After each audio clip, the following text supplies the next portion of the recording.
Well, a new day, a new diet. Well, a new month, a new diet, really. If you've been following along all through January this year, I was on four different Bible diets, one after another, that covered the whole month of January.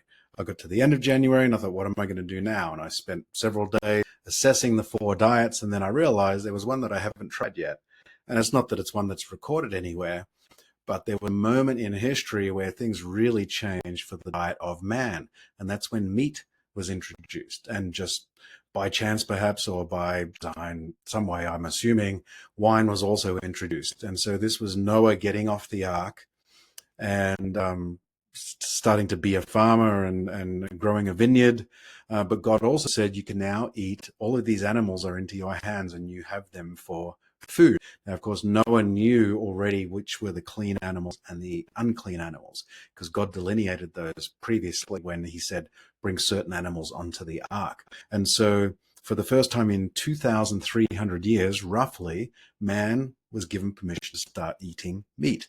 And I thought, what would that have been like for Noah and his family? So there's 8 people, they come off the ark, and God said, for the first time, you are going to eat meat.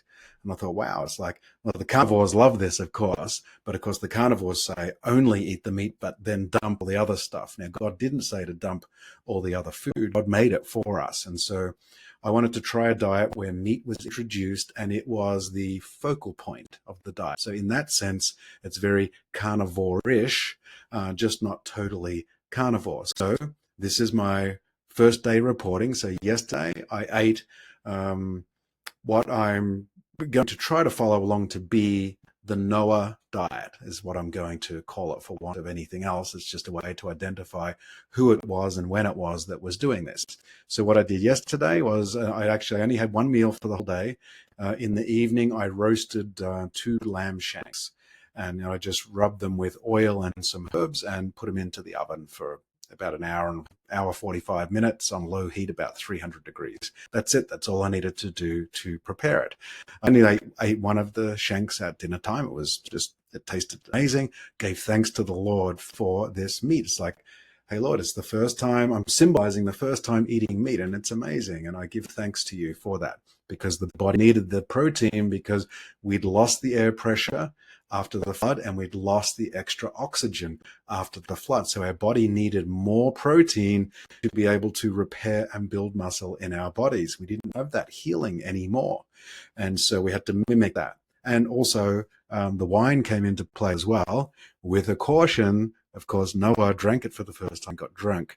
And God throughout scripture cautions us not to overconsume wine. We need to keep that spirit of self-control that we had. So I had 2 glasses of wine last night. I had one in the afternoon as I was getting prepared to make my evening meal, and I had another one later after that. And I give thanks to the Lord for that wine as well. So that's all I had for yesterday.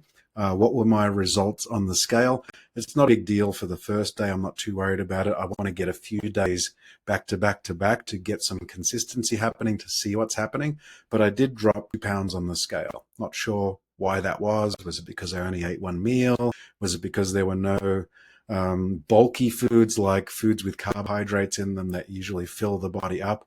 I'm not sure. My body fat percentage went up a little bit. My muscle mass showed that it went down a little bit. So again, it's only the first day. I need a few days to wait and see. I did stay inside all day. I didn't get out to the gym. It was freezing temperatures outside. There was snow that was blowing sideways, and I didn't want to go out into that. My Australian blood still doesn't enjoy the cold in that way that other Canadians do around this area. So anyway, day 1 of the Noah diet is done. I'm gearing up for the second day. I'm looking forward to making an event of eating this meat each evening. Some days in the morning or lunchtime, I will have some carbohydrates and fats as well. And of course, I will get to enjoy some wine in moderation as well. And I'll continue to report every day and see what will the impacts be. How will I feel? Will my muscle go up or down? Will my fat go up or down? Will my weight go up or down? I'm really interested to see. And I'm going to share all that with you, so you can give it a try for yourself if it's something that feels like you'd like to try. Bye for now.